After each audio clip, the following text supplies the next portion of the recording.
Hey guys, Infidel 1258 here. So I just had a battle that I thought was worth doing a deep dive on. It's reflecting Lorcus. It's also showing Night Stalker. It's showing execute and maybe a little error that's within the code. I want to do a deep dive on it. Plus, I think it shows us something about the importance of understanding what tactics does within Splinterlands. So one battle, but like a little deep dive on all the things it's going to reveal for us. I think there's plenty for here for you to learn, and I hope you'll stick around with me. Let's get into it. I'm just going to pull up the battle right now. It was my very last battle, and there was several pieces that grabbed me about this that I wanted to feature here. So let's get into it. We're playing in Diamond 2 right now at 3140 or so, and with this team submission, very low mana, and one of the most powerful things about Night Stalker is that it works within those low mana, and sneak plays are consistently valuable at the low mana. This is a "Are You Not Entertained" rule set, meaning we each have a gladiator on the field. The first thing I want to talk about, which is something that I wish I was recording when I was working through the thought process, this is, in my opinion, the biggest impact that tactic summoners are going to make in Splinterlands, and that they've already made in this amazing blockchain-based video game. It's the idea that up until the release of tactics, the computation or the creation, the bringing about of victory for you and your team was primarily a function of course, it mattered which cards you had, but it was primarily a function of your ability to select the best monster in the best situation and circumstance, right? You had a library of cards and you picked A and not B. You picked B and not C. And that consideration and that planning was a certain degree of prowess that allowed your performance to outshine your opponent and you to win, not lose. It was all about what you did with what you had. Now the game has actually changed dramatically, and I haven't heard anybody talk about this yet. So the first thing I want to talk about is how complicated and how transformative tactics has been for this game. And I don't know if anybody's given words to this, or if you've recognized this in your own play. I think probably intuitively you have, but let's actually be explicit here about it. When I can't show you the tactics selection screen, but I want to recreate what it looks like, or you get, I think it's 45 seconds. You're sitting here, you've submitted your team, and then you get a 45, and then your opponent drops their team. And then there's a 45-second window for me to decide which of the tactics I'm going to apply to my team or to your team. And that moment or those moments are actually transformative in a massive way for this game. Why? Because as I just said, the game has always been about doing the best thing I can with what I've got. Now it's not just about doing the best, putting my best foot forward. It's actually also about comprehending what you've done. In my estimation, within that 45-second window, I can draw conclusions about what play you've done and how you might win. What are the win conditions for you in this given circumstance? And that is a very tight window for me to both thoughtfully understand what circumstances would allow tactics option 1 to be optimized or tactics option 2 to be optimized. And then it changes with different summoners, because with Lorcus, these are things, I think exclusively, Trample and Fury or Affliction and Life Leech are things I would put on my own team. It becomes even more complicated if you imagine I'm playing Squirrel, and Drath has the Taunt function as one selection, or the True Strike function as the other selection, and there's more to it than that, but suffice it to say that it boils down to those two core things. And if I'm going to play the True Strike or the Taunt, I might play that on my own team members for some given reason. Maybe I want a Martyr to fall first, so I put a Taunt on there. But I also have the additional complication of thinking through how might I make you most vulnerable by bringing those tactics to your team, applying them against your monsters. So not just 6 monsters am I calculating my best approach for, but 12. And so the thing I'm trying to point to, particularly in this battle, is in that 45-second window, I'm not just deciding which tactics to play, but I'm deciding on my team, on your team, and where. I could drop theoretically a Trample and a Fury on Wily Kaioshin, and on on Night Stalker, and it's conceivable that a trample would do work here. But if you understand how sneak works in conjunction with trample, you also understand that that's not likely to be deeply meaningful. And so you need to understand the abilities in this deep way where it's not, you don't pause to think about, okay, if I put trample on him and he attacks the rear and he kills the rear, he's not going to trample because there's no one behind him. I need to know that intuitively without deep thoughtfulness. It can't take me time to reach that piece of information. It needs to just be in me. And simultaneously, you might say, well, actually, I'm going to hit the Heatsmith. I'm going to cause blast damage because I'm at 5 and there's no demoralize on my opponent's team. I'm going to do 3 damage to the Goblano soldier. I'm going to bring him down to 2 hit points and I'm going to execute. Once I execute, I could trample. And so you might effectively reach a conclusion that allows you to say trample is appropriate in this context on this sneak monster. But you see, there's actually tons of math that go, like, it's like, you know, you got to break out the paper and like think it through and like, okay, well, and all within seconds. And by the way, I want to know, are there any demoralizes on the table? I want to know, are there any slows or swiftnesses on the table? Because if I'm going to put Life Leech, for instance, on, it wouldn't make sense. But just imagine you put it on Grifsy and you think, well, I want my rearmost monster to have more hit points because it'll stay alive longer. You also have to think through speed. It's got a 2 speed. I see a 5 over here. I see a 5 or a 4 speed on Vina Voxum. And I see Goblin Soldier with 4 speed. I need to know that my monster, which I'm hoping to buff up or I'm hoping to benefit by one of the tactics in this example, Life Leech, is not going to be around long enough to benefit from that.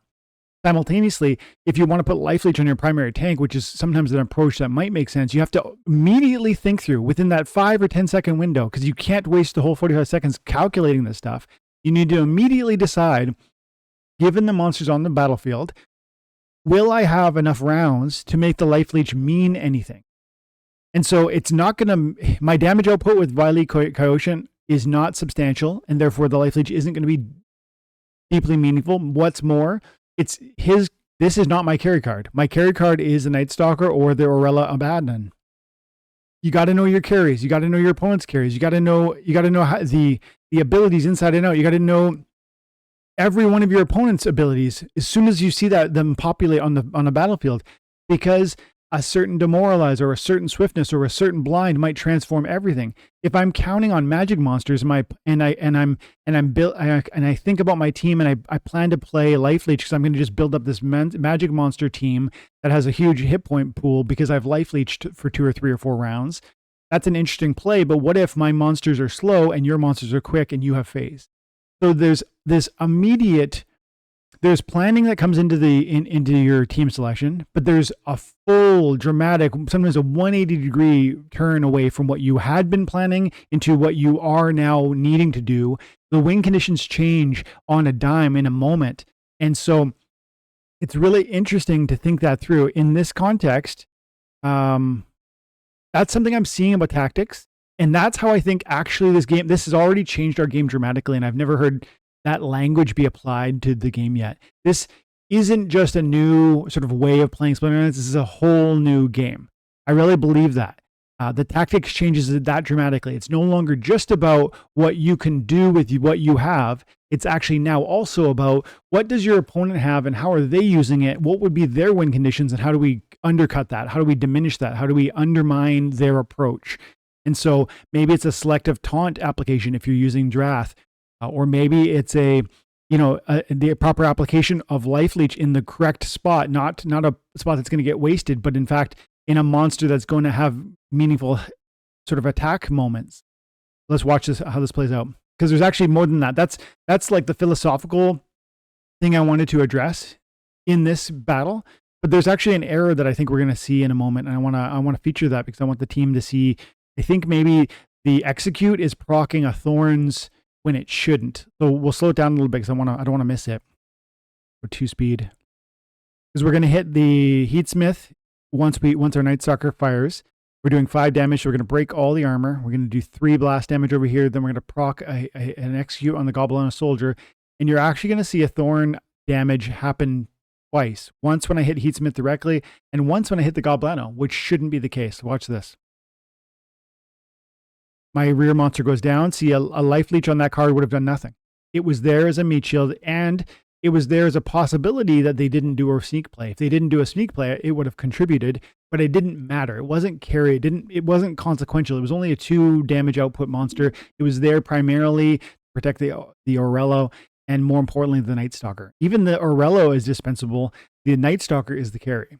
Knowing your team, knowing your opponent is the pivotal. This Enrage is looking like I'm going to be in trouble. We'll watch and see. So we do 5. We carry 3. We get Thorn damage.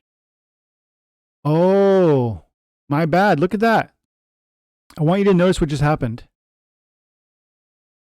I'm going to pause. So I misspoke because I misread it in its first playthrough at 4 speed. I got 1 Thorn damage on my Night Stalker. But notice how the Thorn damage did not occur or did not proc on the moment of striking the Venari Heatsmith.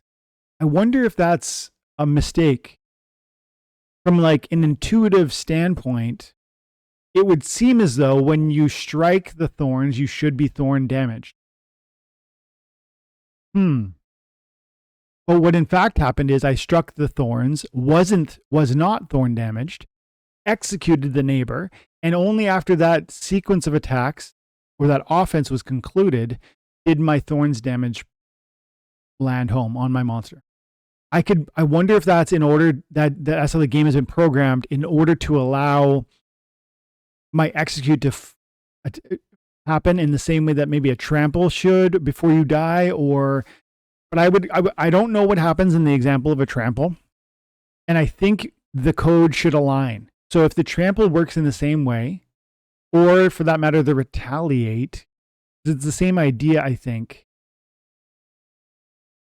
My point is, if the thorns damage land first, when you strike the thorns, that would make intuitive sense. And it matters because it could theoretically kill you, which would prevent a second attack, the retaliate or the trample or the execute. I don't know what the game developers did in those other circumstances, but I hope there's consistency there. And if somebody knows while it's watching the video, can you drop a comment? I want to see a battle where the retaliate kept going or the trample kept going, even like the thorn damage didn't happen in the middle. That seems illogical to me. But let's keep going. And now we're at 8 damage on the blast. Crazy. Got the life leech over there. I think maybe that's the most important pieces. Shield Warden level 2, or Mana Warden doing his thing over here, just letting Wily Coyote be that much stronger.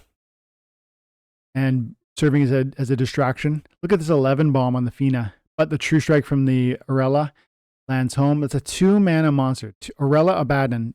Guys, Gladiators are so important to success in Splinterlands. This is a rank battle. I know this rule set doesn't come every time, but you know that you can earn those summoners that allow you to play these cards anytime you want. These cards are carry, these cards are clutch, and it's a significant part of how I win in Splinterlands.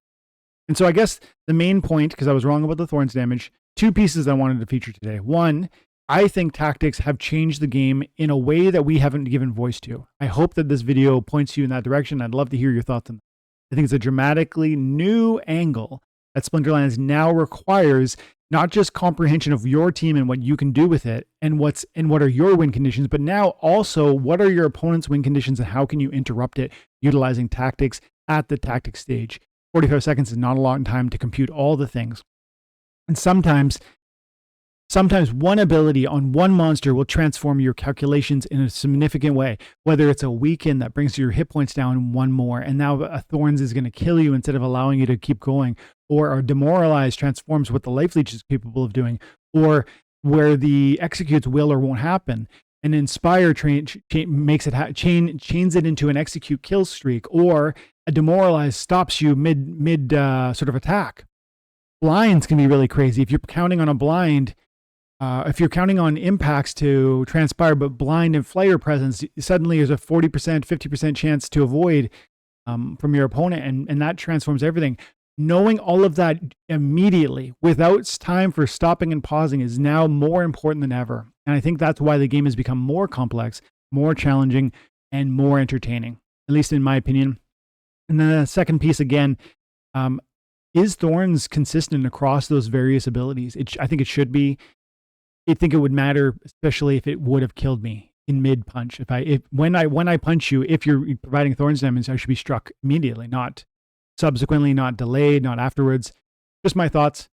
But let me know in the comments below whether that is consistent in your experience. I'd love to know. Have an amazing day. God bless.